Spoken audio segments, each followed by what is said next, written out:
we bring in the other reason that we're here today, and that is for our fabulous speaker. So I got introduced to Robin just about a year or so ago. Every person that I know that has ever met Robin or has worked with Robin has had off the charts results and testimonials. And I think it's very, very speaking as to what she can bring to the table. So we're very, very excited for the presentation that we're going to have. It's called Best Year Ever, Be a Goal Getter, right? So Robin Laffitch is our speaker today. She's also nicknamed the People Whisperer. I love that.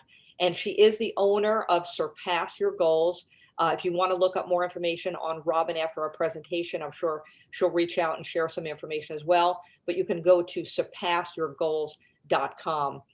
Some of the things that she's done is she specializes in coaching and training firms, focusing on four key areas. Those areas include business development, executive growth, life transitions, and teen advancement, also coined the BELT model. Robin has helped people get out of their own way. Boy, we all need to do that sometimes so that we can reach our higher levels of productivity and prosperity. She has a master's degree in psychology. She's credentialed as an advanced certified professional and executive coach. She's currently completing her doctorate in human behavior. Wow, what a project there. Good luck with that. Robin has developed dozens of programs and presentations on subjects covering such things as emotional intelligence, leadership development, wellness, brain hacks, stress management, communication patterns, body language, and more. So if we would all join in and welcome Robin Laffitch today. Thank you, Robin, for joining us, and we're looking forward to your presentation. Thank you, Celine, and congratulations on taking over as president. Did not realize that's exciting. Hi, everyone. Let me get my share my screen here, and we'll go ahead and get started.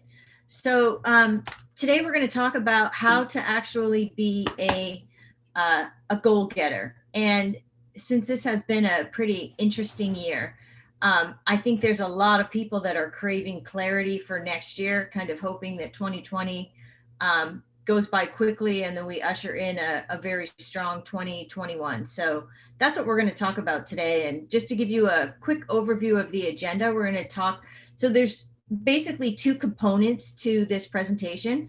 The first is sharing with you my formula on actually being a goal getter. And the other component is to actually have you go through some of the activities as we go through this so that you're actually practicing them. So the components are reflecting on 2020, on the past year, developing a vision for 2021, identifying clarity within your goals, identifying obstacles to hitting your goals, and then how we prioritize and recalibrate. And about midway through, I'll stop to see if you guys have any questions as we go through. Chandra is going to graciously help me. So please go ahead and, as I ask questions, be interactive as possible and put in any questions, any comments, any thoughts you would like in the chat, and Chandra will help me with that. So let's go ahead and kick off how to actually be a goal getter. The first thing I want to mention is everybody has a very different mindset in terms of goal setting. Obviously, in working with my clients, when I work private with my clients one-on-one, the first thing we identify is what is your particular goal? What's your goal for yourself? What's your goal for the coaching? And I find that there's two different camps that people approach goals from. On the one hand, they're absolutely terrified to actually set goals.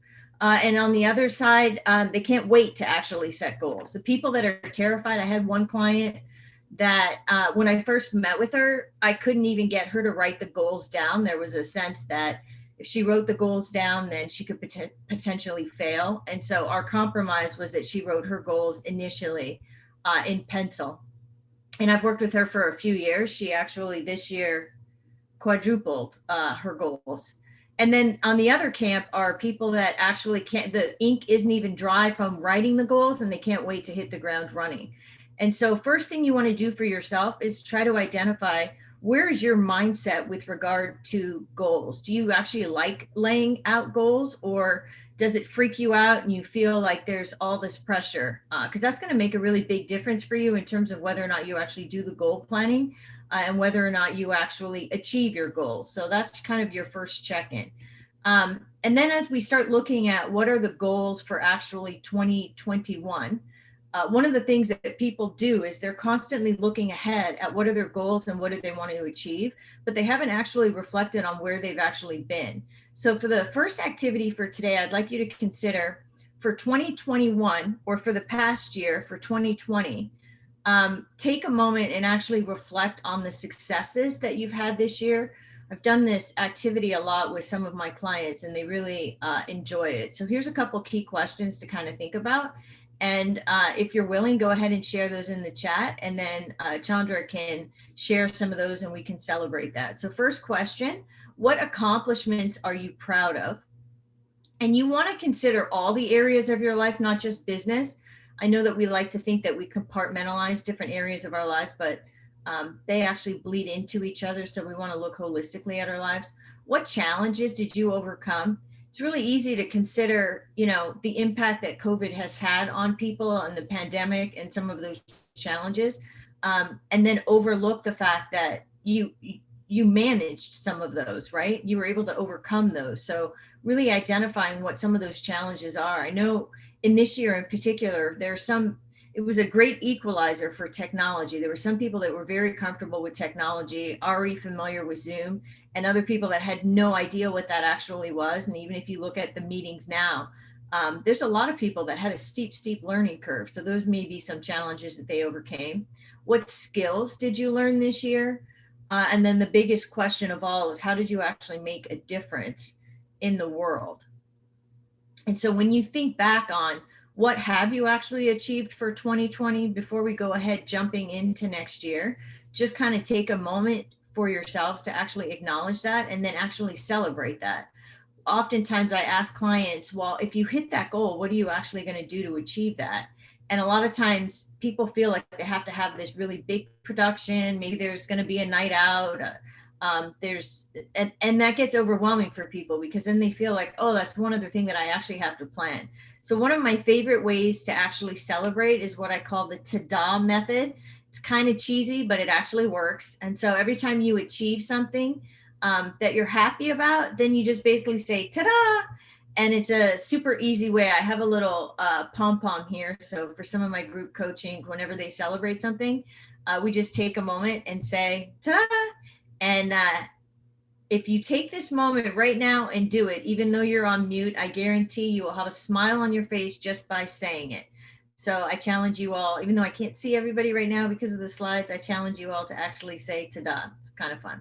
So let's go ahead now. We've taken a moment, kind of reflected on 2020, at least for a couple of minutes. You might want to spend a little bit more time reflecting and start planning what do we actually want for 2021.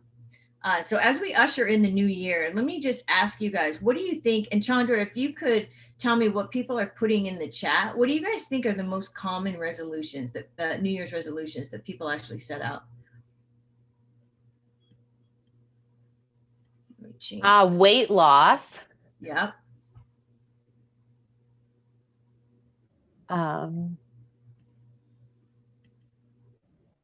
I don't see another one come in, but I would think exercising more, weight loss, that you're going to achieve some kind of work goal, right? Yeah. So the top work-life balances, yeah, that's a big one too. To read more, getting in better health, help more people. Nice. So the top 4 New Year's resolutions: lose weight, better financial decisions. This is good for you guys and the work that you all do in helping your clients. Quitting smoking, still at the top of the list. And then quality time with family. I know a lot of people end up spending or identifying New Year's resolutions to spend more quality time and put the phone away and do a digital detox. That's a common one as well. So what do you guys think of all the people who set New Year's resolutions? What percentage of people actually achieve their resolutions? Any guesses? 2% we hear, 10%, okay. 5 to 10, 1%, 7, 10. We're all about the same thinking. I was gonna say, those Nobody, aren't terribly basically high. less than 15. Nobody does them. So that's actually pretty accurate. The percentage of people that actually achieve their resolutions is 8%. 92% do not achieve their New Year's resolutions, and the majority of them have already fallen off whatever the game plan was by the 3rd week in January.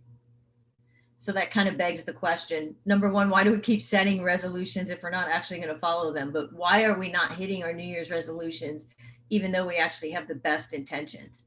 So before I answer that, what percentage of people felt that they were successful with their resolutions? So we know 8% actually achieved them. What percentage actually felt like they were pretty successful is ironically not the same number. That's 9%. And then the interesting thing is the impact of setting resolutions is if you actually set a resolution, you are 10 times more likely going to achieve it. So we actually know in terms of being a goal getter, the first thing is we actually have to identify what the particular goal is. So here's the formula in terms of how to become effective in achieving our goals. There's what our purpose is, there's the clarity of the goals, our strategies, and our tactics. The purpose is basically, why does the goal even matter in the first place? And if we don't have the context of our goal and we don't have the inspiration but behind why we even want that goal, then there's no motivation. And if we don't have the motivation, that doesn't sustain us when things actually get tough. So we'll dive into that a little bit. And then there's a formula or a methodology to how we actually lay out our goals. So we have to be, and if you've heard of this SMART framework in terms of laying out goals, that's about being specific and measurable, attainable, all of that. So that's identifying our particular goals. And then there's the strategies. This is actually the part that a lot of people overlook. The strategies actually have to do with, well, this is the goal that you set, but what's the game plan? How are you actually going to achieve it? And then the tactics are kind of getting granular in terms of what does that actually look like and what are the new habits that we have to adopt. So that's what we're going to delve into a little bit more as we go through. So first thing we want to identify is, what's your purpose? If you want to set a goal and you're not clear on what your purpose is, then you don't know whether or not the two are actually aligned. And the whole intention of actually setting a vision, especially for 2021, sometimes people set longer visions, maybe a 5-year game plan or even a 10-year game plan, is that's where our inspiration comes from. There has to be a purpose behind why we're actually doing it. If we say we want to lose weight, and that purpose is so that, we're more engaged with our kids or maybe more engaged with our grandkids, that gives a very different meaning to our goals than just saying, oh, I'm supposed to lose weight, or my doctor said I'm supposed to lose weight. And the vision portion of laying out our goals actually taps into the right brain of our activities. It becomes our emotional connection, and our emotional connection is actually our anchor, right? That's what allows us to sustain that motivation. So one of the things, this is the time of year that I myself always do my goal planning for the next year for my life as well as for my business. And then I always do a vision board. And a vision board is basically a collage of different images that we have that create an emotional connection to what it is that we want to create, and allows us to kind of tap into our subconscious. I have an event coming up that's free, and you guys can sign up for that if you're interested. But I share this with you because if we just lay out all the logistics of our goals and it's very left brain, that gets kind of boring and it feels suffocating to some people, because it creates this is what you have to do. And there's really no inspiration and aspiration behind it. So before we even lay out what our specific goals are, we have to lay out what actually inspires us. And one of the ways to determine what actually inspires us is to identify what's really important in our lives. Been looking at what are our core values and why are we doing what we're doing. An even greater way to consider that is, what's the contribution that you actually want to make in the world? And if you can begin to identify and align your goals with that greater contribution, that gives you a sense of purpose and that gives you a sense of motivation.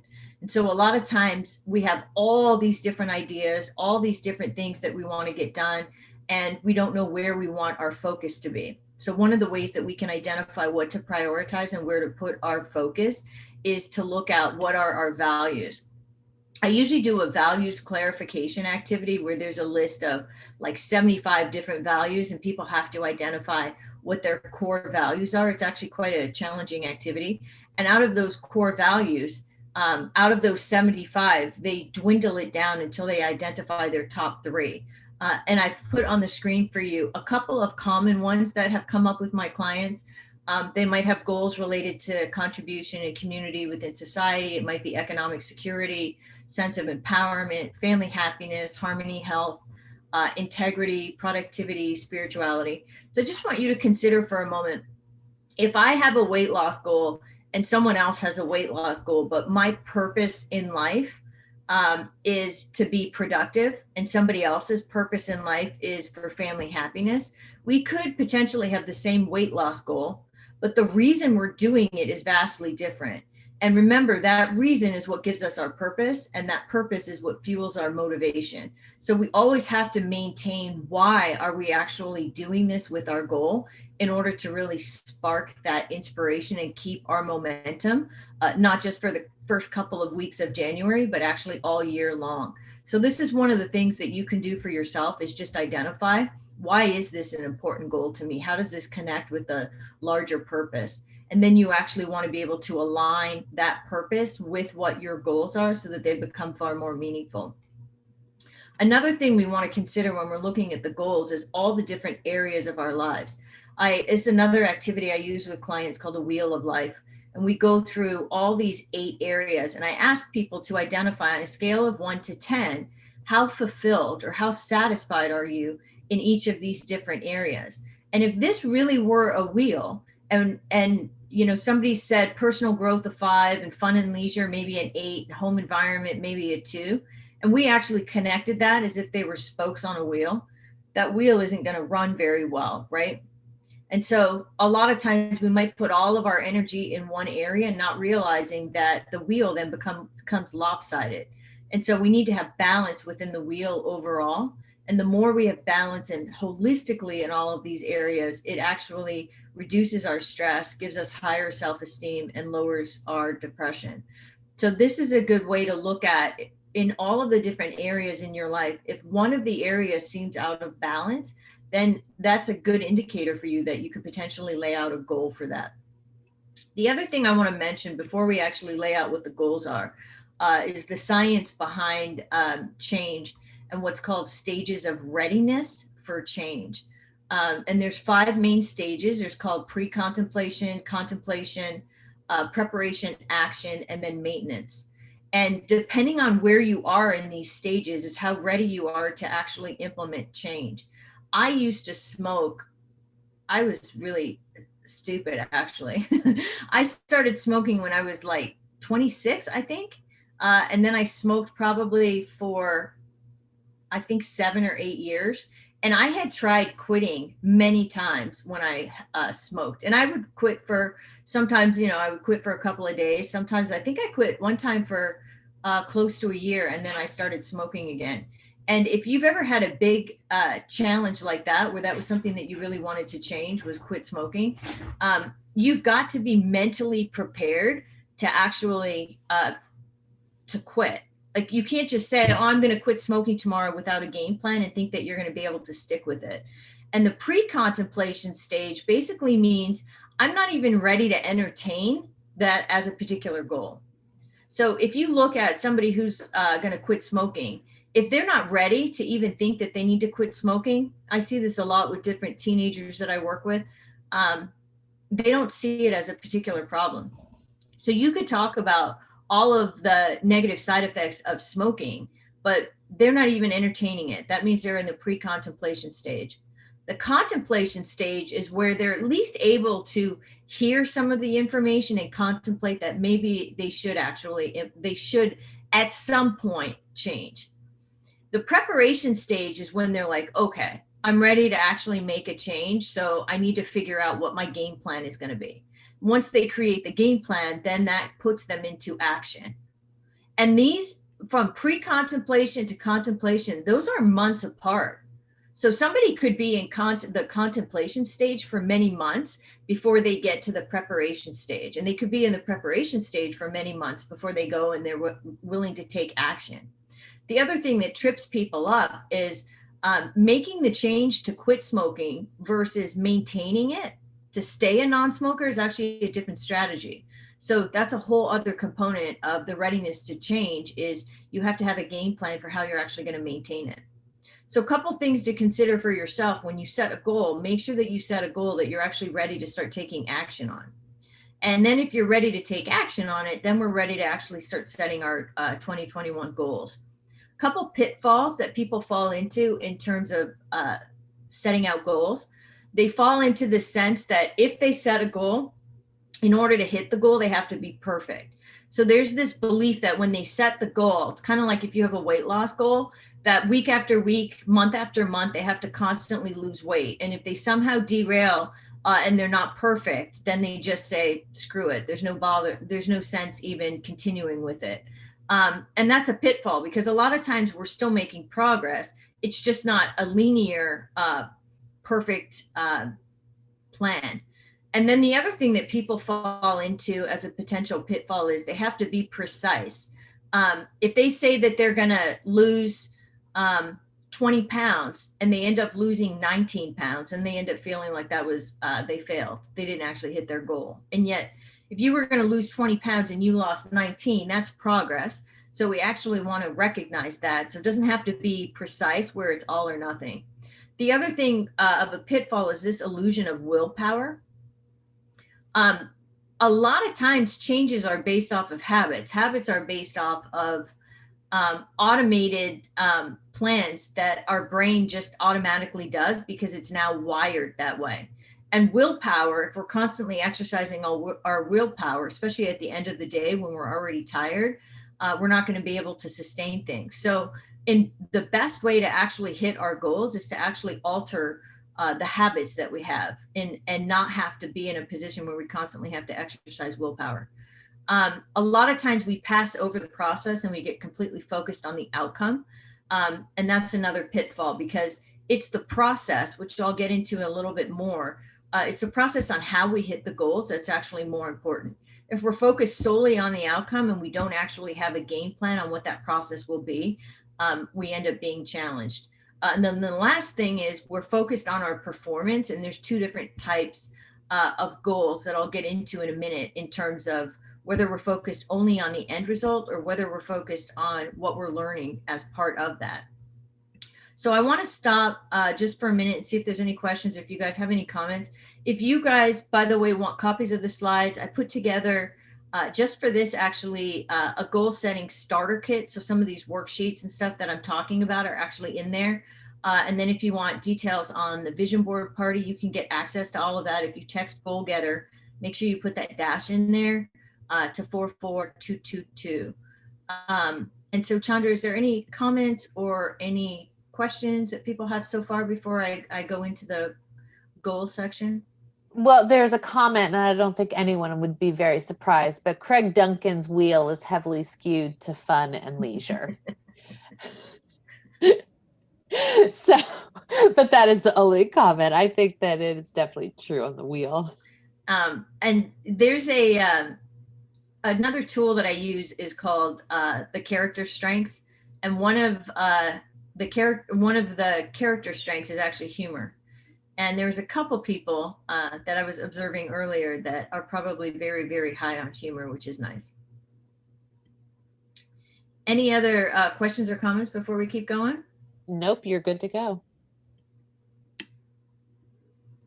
All right, so let's talk about how we actually determine our goals. So there's basically two different types of goals, and there's an assessment that you can take that actually helps you identify it. There's performance goals versus learning goals. An example of a performance goal is I prefer to do things where I know I won't make errors. So you're very focused on, if I do it, I'm going to do the things that I'm really good at. And I'm only going to do those things where I know that I'm not going to make mistakes. Learning goals is where you prefer to work on things where you know you can learn. So it's less about making mistakes and not having errors and only doing the things that you're really good at, versus setting goals about here's where I can learn and here's where I can grow.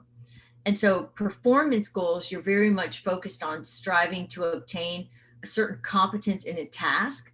And it's also very much focused on gaining favorable judgment. So how you will look in front of other people is what drives performance goals. And then learner goals is where you're striving to gain competence just merely so that you understand it and you enhance your ability. And it is possible to have both at the exact same time. And what the research has actually found is that people that have higher learner goals over performance goals have higher intrinsic motivation. Intrinsic motivation is where we're personally motivated by our own drives versus somebody. The thought that I have this goal because I don't want to disappoint somebody is external, or I'm going to do this because I want to get a reward is also external. People who are intrinsically motivated, there's a sense of fulfillment and a sense of satisfaction. And intrinsic motivation is actually related to higher levels of perseverance. So that's important as we look at the learner goals. There's greater absorption. They're more positive when they have complex situations. And overall learner goals enhance their memory as well as their overall well-being. So something to consider when you're laying out the goals and you start considering, why am I actually having this as a particular goal? If you can set a goal so it enhances something that you're going to learn and actually contributes to your life, that will be far more meaningful to you than just saying, I have to do this because I have to do the things that I'm really good at and not actually look bad. So when we go about setting goals, a lot of times the strategy that people have for setting goals is just throw spaghetti against the wall and actually see what sticks. Not the best strategy for actually hitting goals. This is one of the reasons why people don't achieve their New Year's resolutions, is because they state what their resolution is or what a general goal will actually be, but they don't actually have a game plan. So one of the things that we look at in order to actually achieve our goals is what are called behavior-based goals. Behavior-based goals is when we start looking at, based off of the goal, what's the behavior that I have to change? What are the things that I actually have to do so that I'm not looking at it's like if you set a weight loss goal, the behavior-based goals then is taking a look at what is your exercise going to be? What's your behavior going to be for activity, for exercise? What's your behavior going to be in terms of your eating patterns? So when you start looking at it in terms of behavior, you have 100% control over your own behavior. And so you have a sense on how you can actually manage that. So when we lay out the goals, we want to have behavior-based goals. And then a couple other tips is we want to have very realistic goals. When Celine was introducing me, she mentioned that I'm finishing my doctorate, and I've been doing this. I thought it was going to take 2 years. I think I'm on like my 6th year, but I'm finally at the home stretch where I'm actually doing data collection and now doing and then doing the write-up. And then once that's finished, it goes to the committee, and there'll be all kinds of different committee members and different levels of people that have to approve it. And I'm sure all kinds of different rounds of revisions.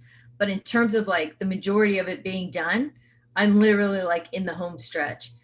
And quite honestly, I did not do the amount of work I needed to do in this last semester. So I told myself I'm taking 2 weeks off over the holidays. And so the majority of that time will actually be spent trying to be caught up and actually wrap that up. So I was sitting the other day trying to figure out how much time is that actually going to take. And there was a couple of other projects that I wanted to finish up with work as well. And when I laid them out, the work stuff was going to take 50 hours and the schoolwork stuff was going to take 50 hours. And then I looked at it and I was like, you're taking 2 weeks off and then you just literally scheduled 100 hours worth of work for your 2 weeks off. Not terribly realistic. So I went back and decided that the projects I was going to do for work were actually going to have to wait until the new year, because the main priority for me was finishing school. So that's what I mean by being realistic, is I want to get both of them done, but expecting myself to work 100 hours when I actually want to take time off is not realistic. Concrete is where you're laying out specifically what the components are to achieve that goal, breaking that down into tiny steps, coming up with a game plan, and then making sure that we have support. So when we put all that together, that's what actually gives us our game plan. So now we're clear on what the goal is. in my case, my goal, right, is to be able to finish school.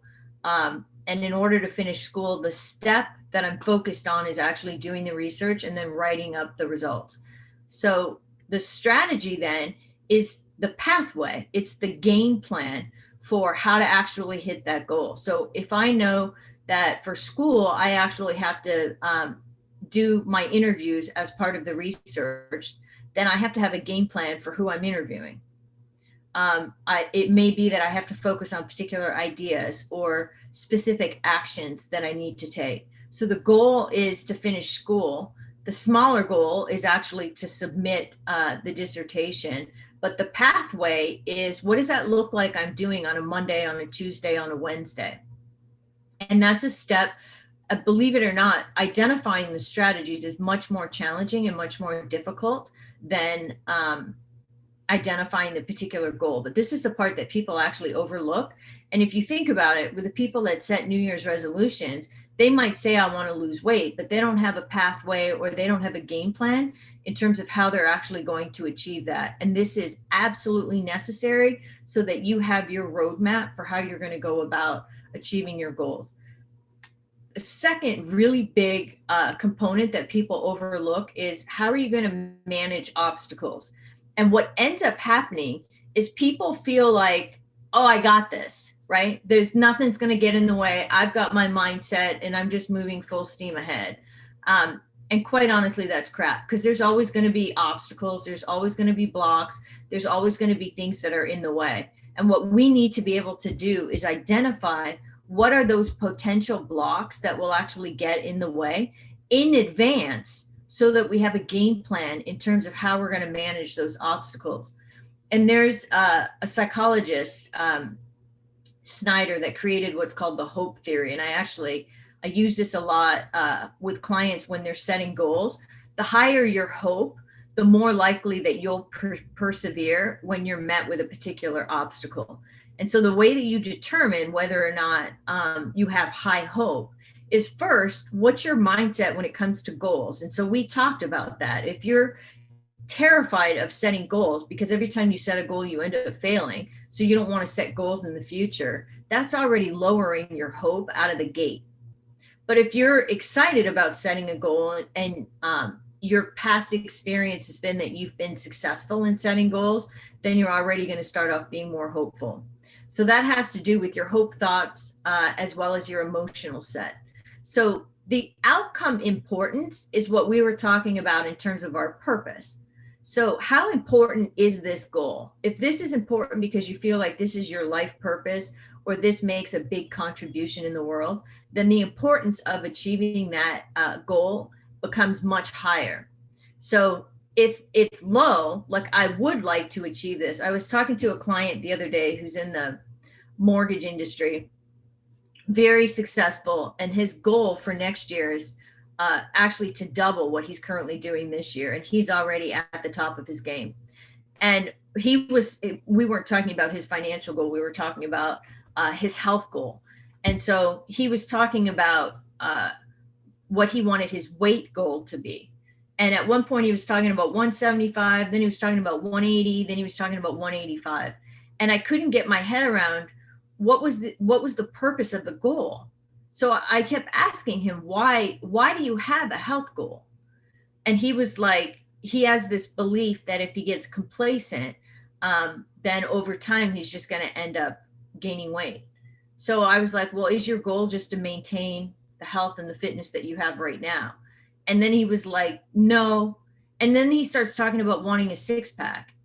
And so I was like, do you really want a six-pack? And he's like, no, I don't really care. Let's just put the goal. He said, let's just put the goal as having a six-pack. And I was like, in good conscience, I can't do that, because my purpose of being your coach is to actually support you in achieving your goal. And I know out of the gate that if that goal doesn't have a lot of importance for you and it doesn't have a lot of meaning, then, and he's very driven, that what he's going to do is he's going to make himself do it because he said he would do it, but it has no meaning to it. So what was the whole point? And as it turned out, what he was most concerned with is at the end of the day, he ends up snacking on too much almond butter and peanuts, and he's worried that he's going to continually gain weight. So the goal was actually to not snack after a certain period of time. And that was his way to maintain his health. And his health was important because he just had a baby. So that's what outcome importance means. And then there's game plan and capable. Game plan is, do you have your strategies, your pathways in terms of how you're going to hit your goal? And then do you feel like you're capable of hitting it? So if you decide that you want to lose weight in the new year, but you don't have a game plan in terms of how you're going to lose the weight, how you're going to change your behavior in terms of exercise or in terms of eating, then you're going to end up with lower hope. And if you feel like, you know what, I always try to lose weight and I'm not successful in losing weight, so I'm just not capable of doing it, that will also diminish your hope. And so you can see these 4 components: your emotional set, the outcome importance, the game plan, and your capacity, all determine how hopeful you are. The higher your hope, the more you're able to deal with stressors and actually hit your goal. So if you feel like one of these is out of whack, and you want to ask yourself this now, if you feel like one of these is out of whack, then you've got to make sure that you build that component up so that when you're met with a stressor, and you will be met with a stressor and an obstacle, you're prepared to actually handle that. So one of the ways that we can do that is actually creating what's called a hope map. And a hope map is, you start off with identifying what your particular pathways are, meaning what's your game plan. If your game plan is to lose weight, then you identify your strategies on how you're actually going to lose weight. And then you actually identify what are the potential obstacles that will get in your way. So for instance, one of my obstacles for losing weight is that I work from home all the time and I'm not near as active as I have been. That doesn't mean that that's an excuse. That means that I'm planning for the new year that if I don't address that, that will likely derail my ability to hit that goal.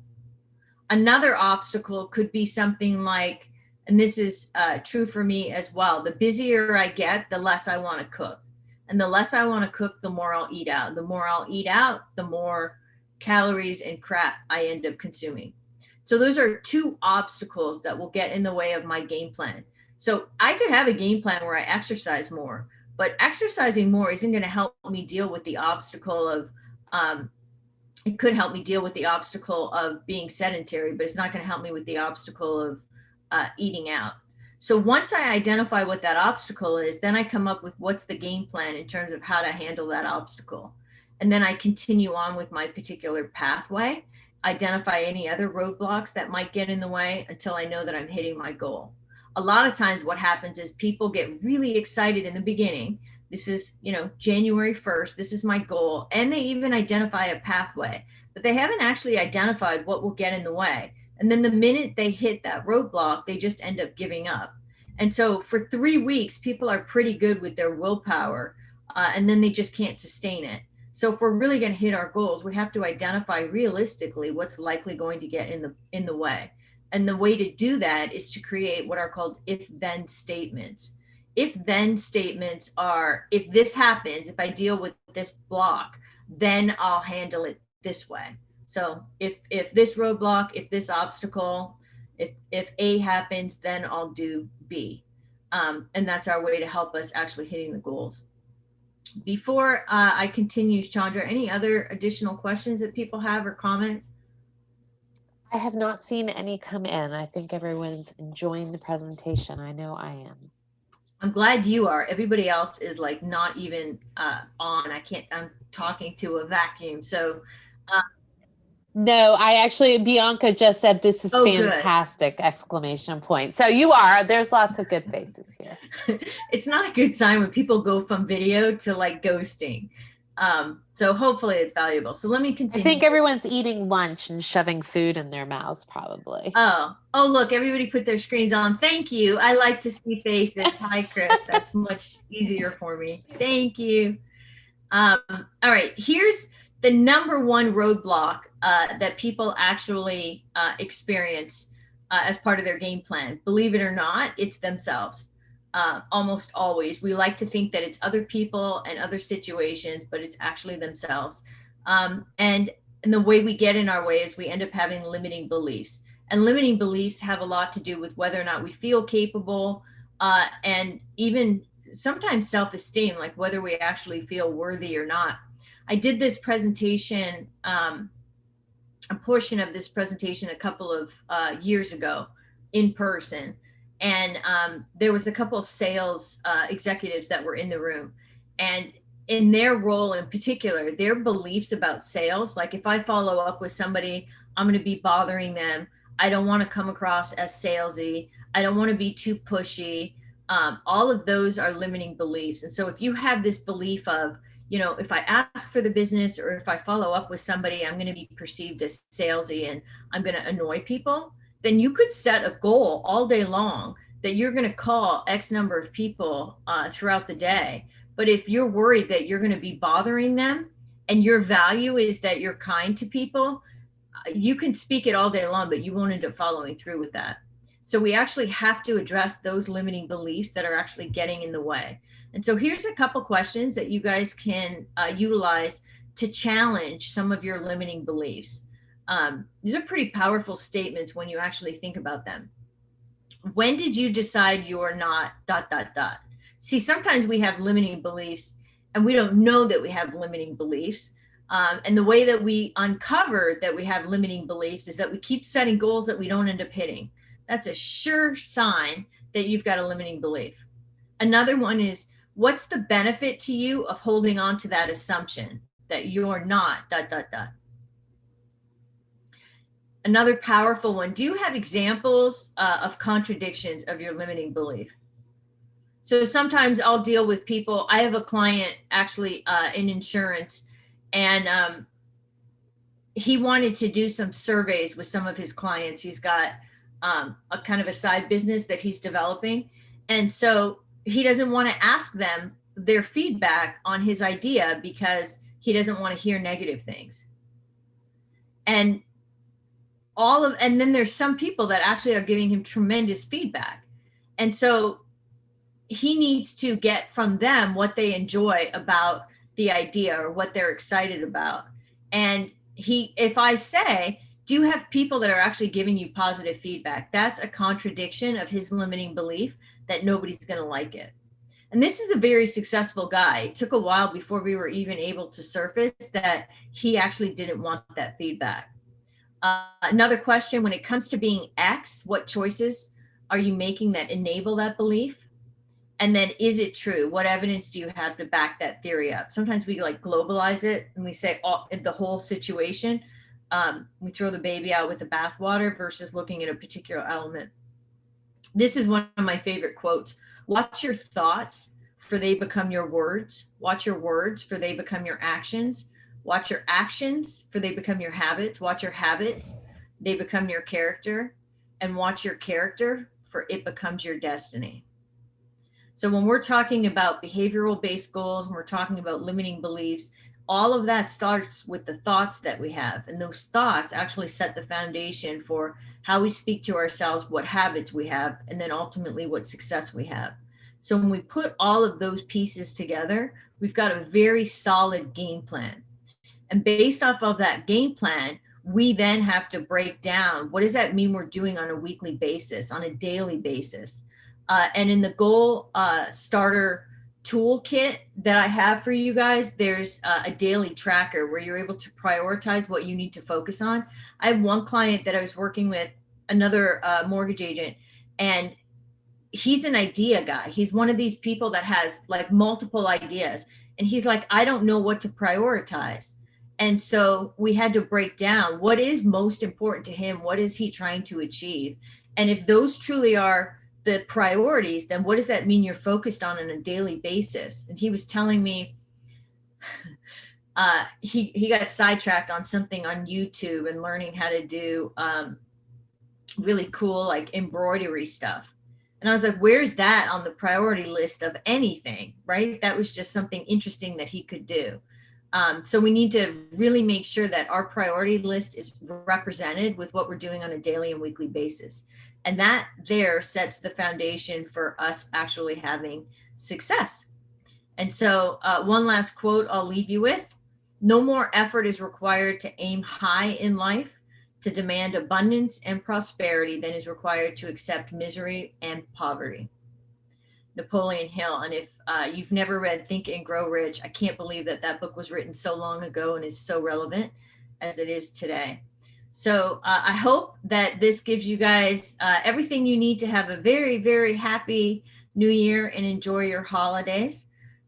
Again, if you want the toolkit and the additional information, just text this information, Goal Getter, to 44222. All right, now do we have comments and questions? Because I'm out. There are a couple here. We have, this is great stuff. This is great. I just signed on to your website. She's right, going to watch and eat lunch. Celine, thank you for getting this great speaker. 2021 will be Amazing year. Let's see. Idea guy content. Is there benefit to do it all and do our best to live life with that kind of vigor? Or if we may fall short on other goals as a result, does that fall in line with being flexible with our goals? Actually, I'm really glad you just brought that up because I had a thought. So I don't know that anybody identified for their goals for 2020, even corporations, when I've worked with them to do SWOTs and strategic plannings, nobody put pandemic, right, as a potential threat. There's just things that we don't identify. And I think people overlook that what is most valuable with all of this is our ability to actually be flexible. So when we get to the point where we're identifying what might get in the way, we don't have to identify, granularly all the little things that might get in the way, but we have to be aware that things aren't always going to go according to plan, and we have to be able to shift. And if we shift, how are we going to be able to do that? If that was everybody's goal for 2021, because I really think that was the big lesson of 2020, at least the way I experienced it, especially in the beginning of the pandemic, nobody thought that this was going to continue. I certainly didn't think it was going to continue for a year, right? In March, I was like, maybe, a couple of months. And so you had people in March and April that were like, okay, I need to make sure I get shit done. So what do I need to do to actually move forward? And then you had other people that were like, this isn't going to last very long, so I'm just going to wait it out until things return back to normal. And they resisted the change at every step of the way, completely stressed themselves out, made themselves sick, right? Because of that level of stress. And what they were doing was resisting the change the entire time. And acceptance is not that nobody wanted a pandemic. Acceptance is that this is what's actually going on. So what's my game plan moving forward? So I laid out my goals for 2020. I didn't have pandemic as an obstacle. And I still am on track to be able to hit my goals, but my strategies on how to hit the goals vastly changed because the whole landscape changed. So yeah, you want to be flexible with your strategies. I think that's really good because I think that's like when you were talking in the beginning, how you can get derailed from your goals so quickly, because as soon as you see that obstacle, you don't realize you can shift your goals or shift your strategies. You just got to think about it here. So I don't see any other questions. Thank you so much. You're welcome. And let me go ahead and bring Celine back up here. Right. Wow, Robin, what an awesome presentation. I think everybody will agree with me that this is definitely at the top of the list and couldn't be, better timing wise. I'll share a couple of quick comments that I have that I took away.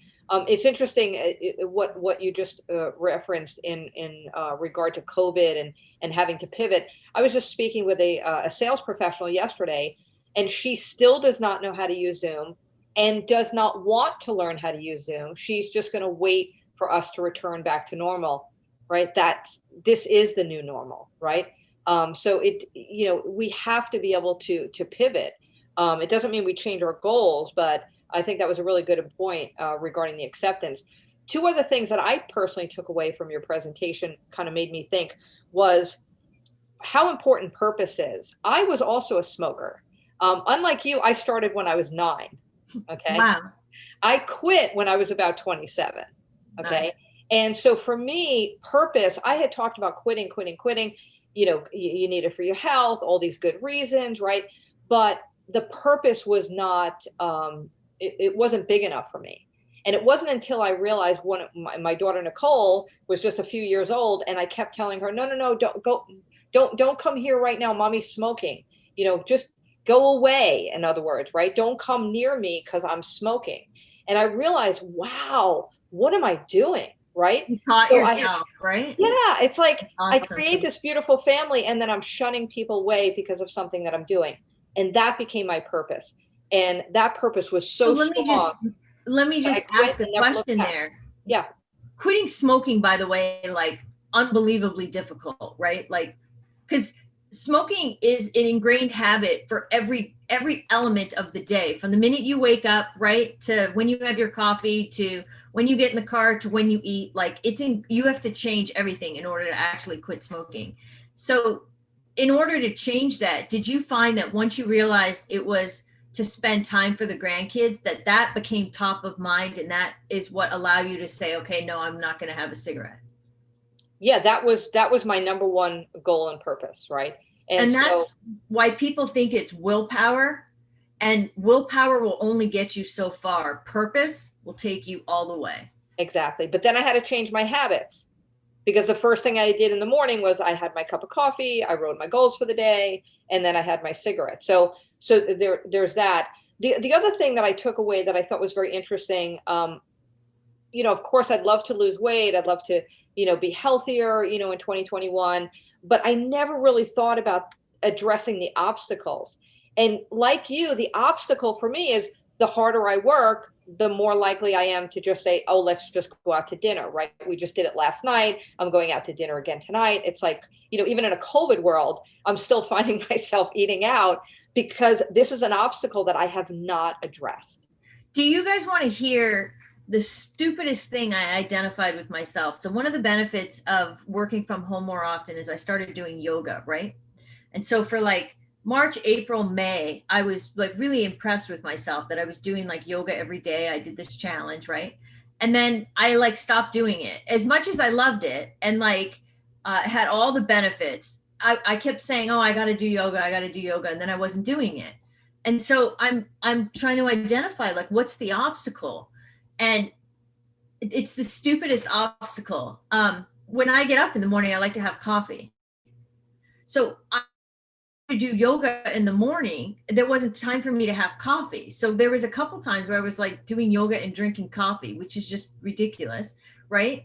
And until I realized like I wasn't prepared to give up coffee, right? I just wanted to have yoga. I didn't want to have to give up coffee. So the minute I realized that was the obstacle, I was like, oh, well, so let's have a new game plan. I get up in the morning, I have coffee, I get situated, I check email, and then I do yoga. And just identifying that was actually the obstacle, I'm back to doing yoga. But I didn't know that that's what was getting in the way, is I didn't want to give up coffee. That's awesome. Pat, did you want to say something, or are you agreeing? Okay. All right, great. Wow. Well, this is a fantastic program. Again, Robin, I can't thank you enough. I hope everybody really takes her up on that opportunity to text in. What is it? What is the number there? I thought I just had it here. 44222, and just text in goal-getter. Don't forget the dash. And again, we can't thank you enough, Robin. This was fantastic. Hopefully we'll have you back on in person when it's appropriate and safe to do so. We appreciate all your time today. Our board is going to be getting together. We're going to be doing a planning meeting on Monday afternoon, putting some fine touches on what we're going to be presenting for 2021. So be on the lookout. We have some very, very exciting things on the agenda for 2021. And by all means, please reach out to us if you have any ideas for sponsors, anybody that would make a good fit as far as a member, maybe a speaker for one of our presentations. Please reach out to one of us, and we would love to have that discussion, because we just want to have a rock star 2021 going forward. So thank you again all for your time. Have a Merry Christmas, a Happy Hanukkah, Happy Kwanzaa, Happy Festivus, Happy New Year, and we'll see you in the new year. Thanks again. Thank you, guys. Bye. Great job. Great job. Have a great day, everybody. Thank you.